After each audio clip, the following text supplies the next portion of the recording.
녹음 10일 우찌무라 간조 전집 제7권 제1부 기독교의 11번째 녹음입니다. 기도드리고 녹음 시작하겠습니다.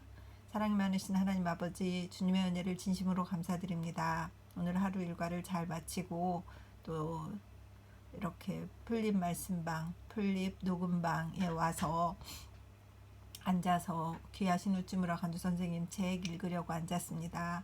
하나님, 이 시간이 참 좋습니다. 주님과 함께하고 또 신앙의 선배이신 우찌무라 선생의 교육을 받는 것 같은, 강의를 듣는 것 같은 이 시간이 참 좋습니다.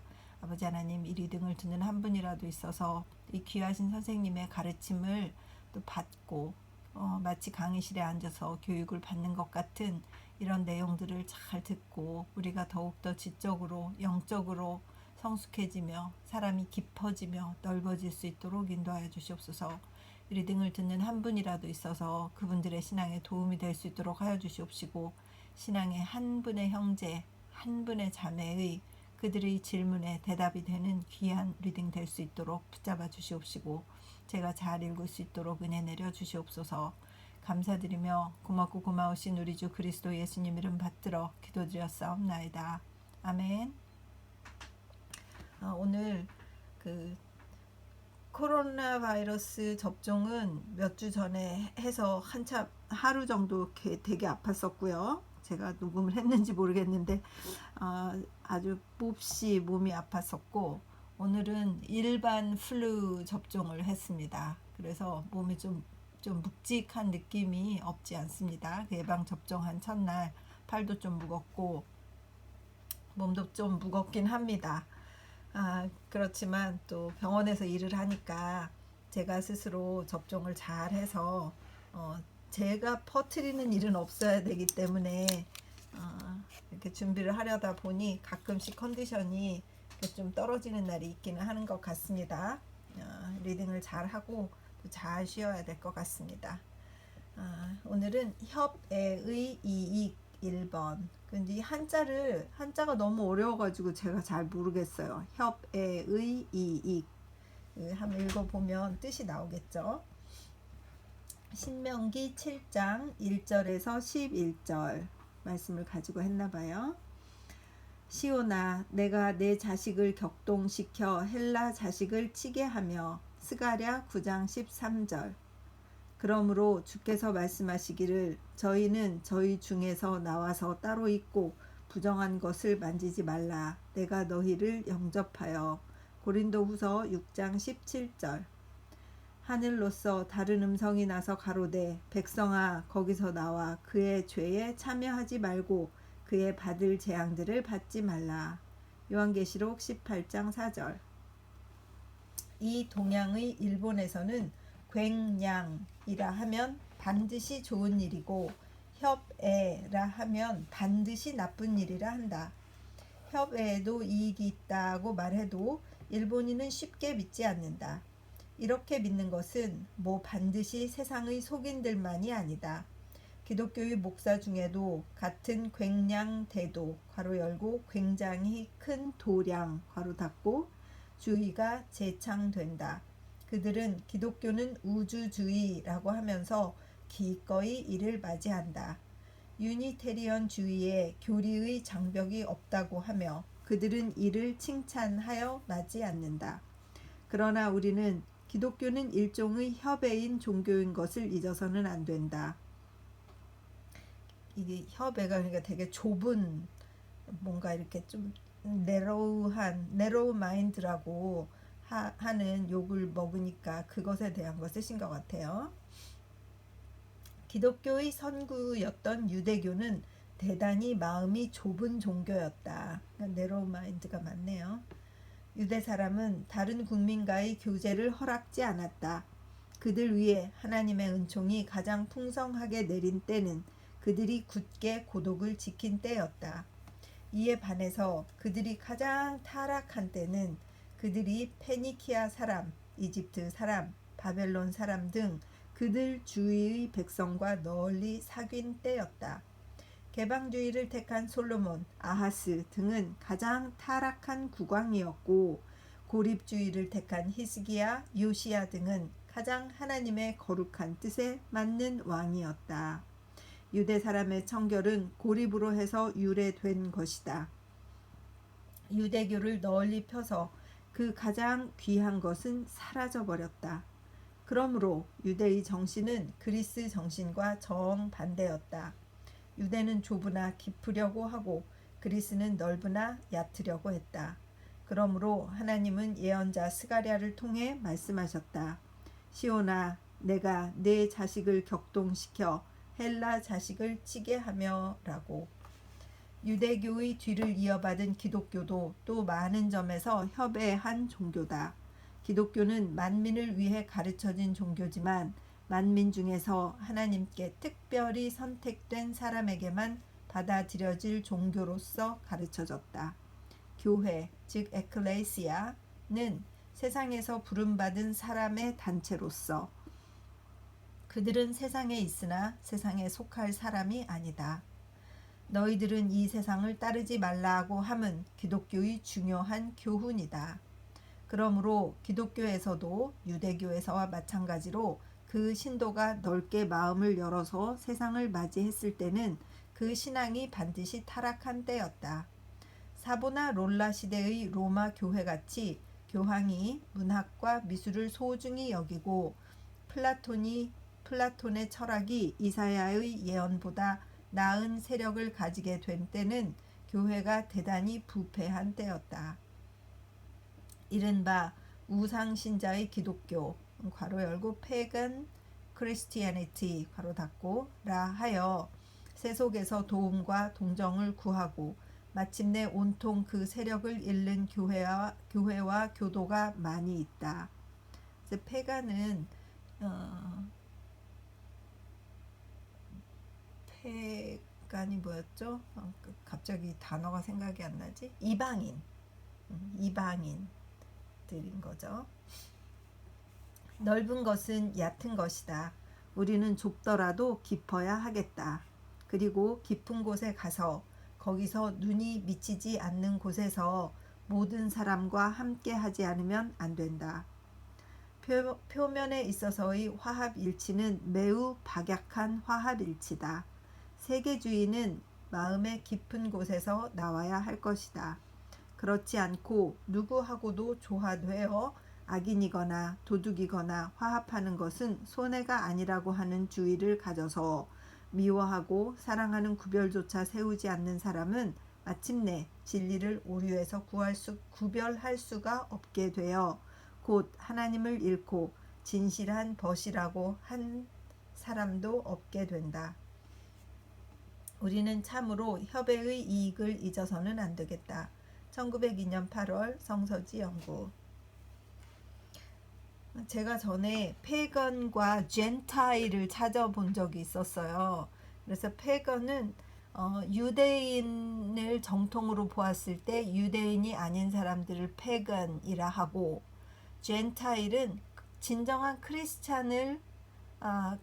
크리스티아니티로 보았을 때 크리스찬이 아닌 사람을 젠타일인 이방이라고 해서 젠타일과 페간이 내용이 좀 달랐다는 것을 그 사전을 찾아보면서 이게 이렇게 달라서 어떤 때는 페건이라고 쓰고 어떤 때는 젠타일이라고 썼는데 뭐지 하고 찾아봤던 기억이 납니다. 좀 도움이 되셨으면 좋겠습니다. 협회의 이익 2번. 물 좀 마시고 할게요. 오늘 좀 컨디션이 안 좋아가지고. 협회의 이익 2번. 지금 읽은 신명기 7장 1절에서 11절에 쓰여 있는 것은 구약 성서 가운데서 많이 보는 가르침이다. 유대 사람은 특별히 하나님께 선택받은 성민이기 때문에 여러 다른 민족과 교제해서는 안 된다. 만일 이 가르침을 배반한다면 당장 천벌이 내린다고 한다. 이를 사해 형제의 관념으로 본다면 아무래도 좁고 거북한 사상이라고밖에 생각되지 않는다. 유대인의 역사는 일종의 협회한 역사, 고립된 역사라고 해도 좋겠다. 신약의 고린도 후서 6장 17절 등도 구약 성서에서 나온 사상이고 기독교 신자에게 적용될 교훈이다. 교회를 의미하는 그리스어의 에클레시아는 ek는 out, kle는 콜로서 다시 말하면 이 세상에서 분리어 나온 단체라는 뜻이다. 그 밖에 congregation, separate, saint 등의 원뜻을 찾으면 우리는 거의 같은 교훈을 발견할 수 있다. 세상에서 분리어 나온 사람들이 모인 곳이라고 해서 에클레시아, congregation, separate, saint 등을 이렇게 같이 쓰는군요. 구약, 신약 그 어느 쪽에서 보더라도 유대인, 기독교 신자는 원래 특별한 사람들로 유대교, 기독교는 어느 점으로 보면 협회한 종교라고 말해야 하겠다. 하나님은 이전에 아브라함에게 갈대아에서 떠나라고 명령하셨다. 모세, 예레미야, 이사야들도 택함을 받은 유대 사람 가운데서 한층 정선되어서 하나님의 특별한 감화를 받은 사람들이었다.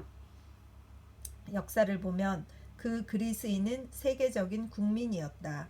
여러 민족과 서로 섞여서 될 수 있는 대로 외부에 퍼져 나가기를 원한 국민이었다. 유대인은 전혀 이와 반대여서 자기를 지키는 데 힘을 다한 민족이었다. 그들은 넓은 도량을 가진 민족과 협회한 민족과의 쌍벽을 이루었다. 유대인이여, 너희 백성은 헬라 백성과 반대해야 할 것이라고 하며 헬라주의를 반대한 이는 예언자 스가랴였다.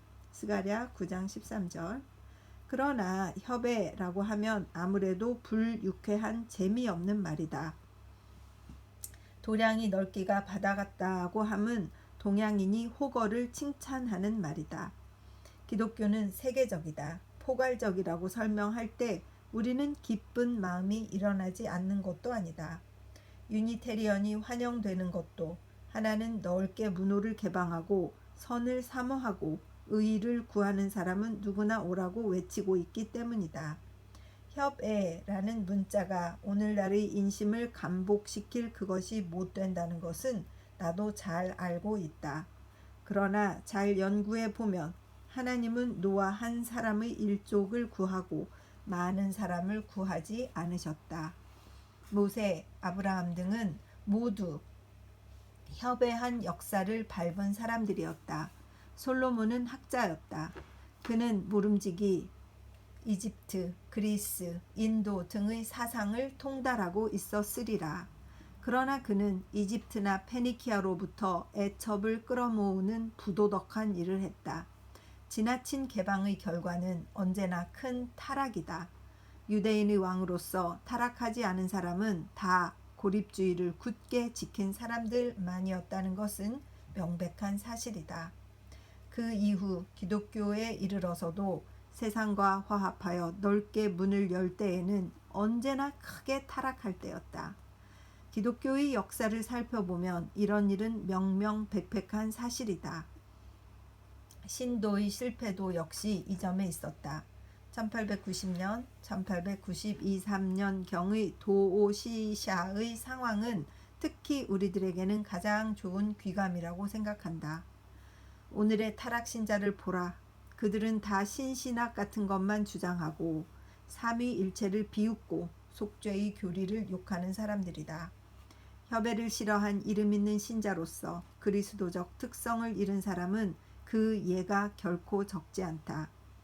넓게 사귀어서 큰 평화가 온다는 사상은 큰 잘못이다. 맛을 잃은 소금이라 함은 넓게 세상과 사귄 기독교 신자의 말로를 형용하는데 가장 적합한 말이다. 일종의 협회는 기독교의 특성으로서 우리가 굳게 지키지 않으면 안 될 것이다. 존스는 이전에 I love good haters 라고 말했다. hate, 곧 미워한다고 하는 글자는 그리 좋은 글자라고 말할 수 없으나 이등도 고하시 병위도 나의 친구라고 말하는 사람은 결코 내가 존경하고 믿을 만한 인물은 아니다. 이등도 고하시 병위가 무슨 사람 이름인가 봐요. 그 내용을 잘 모르니까 히스토리를 모르니까 그죠? 근데 존슨이라는 사람은 I love good haters. 그러니까 좋은데 미워하는 사람들, 좋은 미워하는 사람들을 사랑한다 이렇게 말해서 참 아이러니하네요.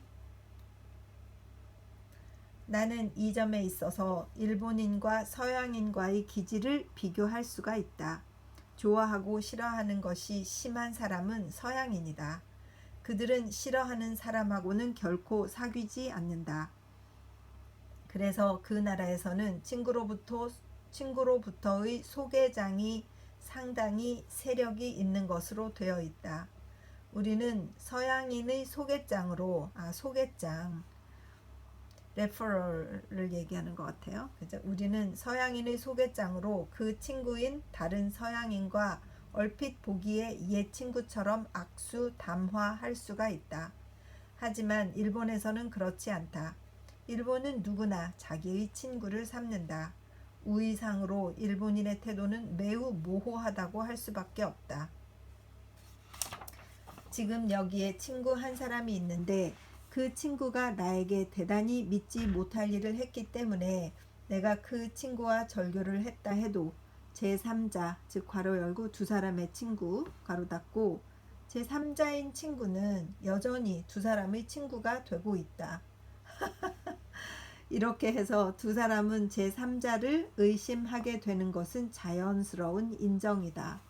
그렇지만 이 제3자는 일본에서는 별로 희귀하지 않은 인물로 어떤 사람들은 도리어 그 도량이 넓은데 감복하는 경향이 있지 않은가? 그러나 이러한 사람은 결코 내가 믿을 만한 인물은 아니다. 누구하고나 이를테면 불황배나 도둑놈과도 사귀는 사람은 사실은 남과의 교제를 막으려고 하는 사람이다. 명백하고 엄중하게 교제상의 구별을 세우고 있는 사람은 신용 있는 사람이며 이는 사실 원수에게라도 자기의 속마음을 털어놓으려 하는 사람이다. 기독교는 일종의 특별한 종교다. 유교, 불교도 똑같이 진리니까 같이 손을 잡고 사귀어 나가자고 하는 것은 정말 아름다운 크리스천의 태도 같다. 그러나 여자인 헨리 마틴도 그리스도 이외에 구주가 있다는 말을 듣고는 일어나서 큰 저항을 했다. 나는 마틴의 행동을 올바르다 하고 크게 그 용기를 경모하지 않을 수 없다. 혹시 여러분은 막연한 생각을 넓고 크다고 할 것인가? 그것은 잘못이다. 그것은 광대한 것이 아니고 광대하게 보일 뿐이다. 완고하게 자기의 주장을 지키는 사람은 가장 귀한 신자다. 신뢰할 수 있는 사람이다. 어떤 사람의 편지 중에 진리는 중용에 있다고 하지만 진리는 사실은 극단에 있다라는 한마디가 있었는데 매우 타당한 말이라고 생각한다. 협애, 극단이라는 말이 두려워 밀려나는 것은 의에 용감하고 의로운 사람의 본분이 아니라고 나는 믿는다. 유럽의 16, 17세기의 광명은 중세 시대로부터 산속에 틀어박힌 수사들이 그리스도의 진리를 줄곧 지켜온 결과로서 온 것이다. 영국이나 독일이 성대하게 된 것은 언제나 불의에 대항해서 싸움을 선고한 사람들이 있었기 때문이다. 비협의주의가 도리어 광명을 꺼버린 예는 일일이 이를 밝힐 나위도 없다. 이렇게 말하면 어떤 사람은 대단히 기뻐하여 옳다. 나는 그 극단 협의의 빗자루를 가지고 맞서는 것을 다행으로 저쪽 사람들을 닥치는 대로 때려 쓰러뜨리려고 벼를 사람이 있을지도 모르나 그래서는 안 되겠다. 나는 고하시 병이도 한 인간으로서 존경하지 않으면 안 되겠다. 이는 특별히 기독교 신자가 잊어버려서는 안 될 일이다. 그러나 우리는 그와 사귀고 그의 돈을 받고 그와 주의를 같이 할 것은 아니다. 우리의 주의, 신앙을 유지하는 데는 어디까지나 농성적이 아니면 안 되겠다. 아브라함부터 그리스도에 이르기까지 하나님께서 어떤 사람들 사이에 장벽을 두르신 데는 큰 의미가 있다. 성서가 오늘날까지 전해지고 예언자가 속속 세상에 나온 것은 결코 우연한 일이 아니라고 믿는다. 협의는 진정한 세계주의에 도달하는 가장 좋은 수단이다. 우리는 협의를 지켜 세상의 유혹에 속지 않고 마침내 누구와도 하나가 될 수 있는 시기가 온다. 인류 전체와 사귀려고 하는 욕망이 있을 때 우리는 더욱 협의의 이익을 주장하여야겠다. 세상엔 사회주의자가 주장하는 재산 평등설이 있다. 평민주의라는 것이 있다. 그러나 사람들은 마음 밑바닥에서 하나가 되어야 하겠다. 어떤 점으로는 거리가 있는 편이 오히려 좋다. 50명이 한 단체가 되어서 기도할 때는 모두 형제 자매다. 그렇지만 그들이 50일 동안 같이 지내보면 그들 중에 반드시 싸움, 말다툼이 일어나는 것을 보게 되리라. 카알라일은 이 점에 대해서 매우 협약하였다. 그는 많은 방문자를 거절했다. 그러나 그의 친구 에머슨도 마침내 그의 참 뜻을 깨닫게 되었다. 참으로 인류를 사랑한 사람은 도량이 넓은 에머슨이 아니라 도리어 마음이 좁은 카알라일이었다. 그의 겉모양만 보고 즉시 그를 박정하다고 떠드는 무리는 아직도 카알라일을 안 사람이라고 말하지 못하겠다. 나는 거듭 말한다. 이른바 나의 협회는 깊고 넓기 위한 협회라고. 여러분 원하기는 그 깊은 곳에서 사람들과 일치하시오. 겉모양의 다르고 같은 데에 구애되어 그 뿌리를 깊이 할 것을 잊어버리는 것은 결코 진정한 크리스천이 할 일이 아니라고 생각한다. 1902년 9월 성서지 연구. 여기까지 읽고 조금 있다가 다시 읽도록 하겠습니다.